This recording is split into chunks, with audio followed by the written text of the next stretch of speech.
ഇന്നത്തെ ചിങ്ങപ്പുലരിയിൽ വലിയൊരു സന്തോഷം പങ്കുവെക്കുകയാണ്. നേരത്തെ പരിചയപ്പെടുത്തിയിട്ടുണ്ട് ഒരു പുരസ്കാരം കിട്ടിയ നമ്മുടെ ജയപ്രീത ചേച്ചി. മുമ്പ് ഇന്ത്യൻ ബുക്ക് ഓഫ് റെക്കോർഡ് കിട്ടിയ സമയത്ത് നമ്മളൊരു വീഡിയോ ഇവരെക്കുറിച്ച് ചെയ്തിരുന്നു. അത് നാട്ടിലും വിദേശത്തൊക്കെയുള്ള എല്ലാ മാധ്യമങ്ങളിലും മണ്ണാർക്കാട് ലൈവ് ഉൾപ്പെടെയുള്ള എല്ലാ പത്രമാധ്യമങ്ങളിലും വന്നതാണ്. ഇപ്പോൾ ഒരു വേൾഡ് റെക്കോർഡ് കൂടി അവരെ തേടിയെത്തിയിരിക്കുകയാണ്. അതിൻ്റെ പ്രധാന കാരണം ഈ മട്ടുപ്പാവിൽ നിറയെ ചെണ്ടുമല്ലി കൃഷിയാണ്. അതിന് പുറമെ വിഷരഹിതമായ പഴങ്ങളും പച്ചക്കറികളും എല്ലാം ഇവിടെ കൃഷി ചെയ്തിട്ടുണ്ട്. മാത്രമല്ല ഒഴിവ് സമയങ്ങളിൽ ടൈലറിങ്ങും കേക്ക് നിർമ്മാണം ഒക്കെ ചെയ്യുന്ന ഈ മാതൃകാ കുടുംബിനി. നമുക്ക് ഞാൻ വേറെ പാത്രം റെഡിയാക്കാം, അപ്പോഴേക്കും ഏതാ പറിക്കണമെന്ന് നോക്കിക്കോളൂ.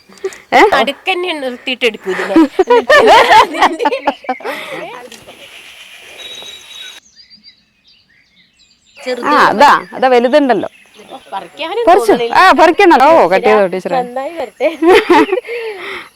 കട്ട്. നല്ല ഐശ്വര്യമായിട്ട് വെള്ളം പറിച്ചിട്ടുണ്ട്. ഒരു 10-15 വർഷമായിട്ട് എനിക്കറിയാം. സാധാ ഒരു വീട്ടമ്മയിൽ നിന്നാണ് ഇത്രയധികം ബഹുമതികളൊക്കെ നേടി ഈ നിലയിലെത്തി. കഠിന പ്രയത്നത്തിലൂടെയാണ്. പച്ചക്കറി മാത്രമല്ല, മട്ടുപ്പാവിൽ പച്ചക്കറി കൃഷിയും ഇപ്പോൾ പൂക്കൾ വലിയൊരു ഊട്ടിയിലൊക്കെ പോയ പോലെയുള്ളൊരു അനുഭവം തോന്നുകയാണ്. ഓണക്കാലത്ത് പൂക്കൾ ഉണ്ടാക്കിയിട്ടുണ്ട്. അബ്ദുൽ കലാമിൻ്റെ വേൾഡ് റെക്കോർഡ് വാങ്ങിച്ചു. പിന്നെ ഇപ്പോൾ പഞ്ചായത്തിൻ്റെ പുരസ്കാരം നേടിയിട്ടുണ്ട്. പ്രീതയുടെ പൂക്കളും കൃഷിയും മാത്രമല്ല, പൂക്കളുടേതല്ല, അല്ലാതെ നല്ല കേക്ക്, മധുരം നല്ല മനോഹരമായ കേക്കും ഉണ്ടാക്കും. ഒരു വീട്ടമ്മ, 3 മക്കളുണ്ട്. അവരുടെ കാര്യങ്ങൾ, വീട്ടിൻ്റെ എല്ലാ കാര്യവും, വീടും എല്ലാം കൂടെ ഒന്ന് മാതൃകാ കുടുംബിനി, എന്താ പറയുക, എല്ലാം കൊണ്ടൊരു ഒരു മാതൃകാ വനിതയാണ്. ഇതൊക്കെ കാണുമ്പോഴാണ് ഞാൻ പറഞ്ഞത്, എനിക്കൊരു ടെൻഷൻ പറഞ്ഞൊരു സംഭവം ഇല്ല പറയണത്. അത് ഇന്ത്യ ബുക്ക് ഓഫ് റെക്കോർഡ് കഴിഞ്ഞ വർഷം. ഇതിപ്പോ എങ്ങനെ വേൾഡ് റെക്കോർഡ് കിട്ടുന്നതിന്റെ അടിസ്ഥാനം എന്തായിരുന്നു? ഇത് നമ്മൾ അഗ്രികൾച്ചറൽ ആ ബേസിൽ തന്നെയാണ് കൊടുത്തത്. പിന്നെ മട്ടുപ്പാവ് മൊത്തമായിട്ട് നമ്മൾ വീഡിയോ എടുത്ത് അയച്ചു കൊടുത്തു. അങ്ങനെ 4 മാസം കഴിഞ്ഞിട്ട് തന്നെ റിസൾട്ട് വന്നത്. ഇത് നമ്മൾ സെലക്ട് ആയി എന്ന് പറഞ്ഞിട്ട്.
ഇപ്പോഴാണ് നമ്മളത് സെയിൽ ചെയ്യാൻ വെച്ചിരിക്കുന്നത്.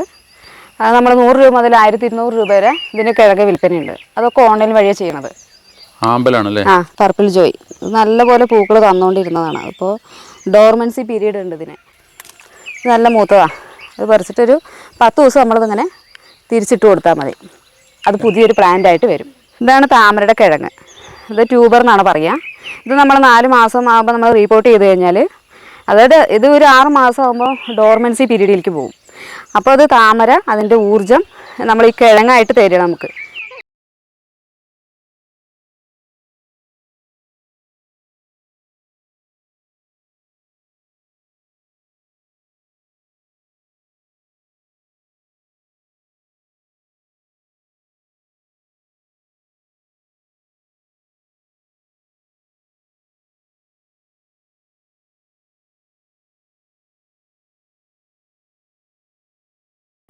ടീച്ചറുടെ സ്നേഹ സമ്മാനം.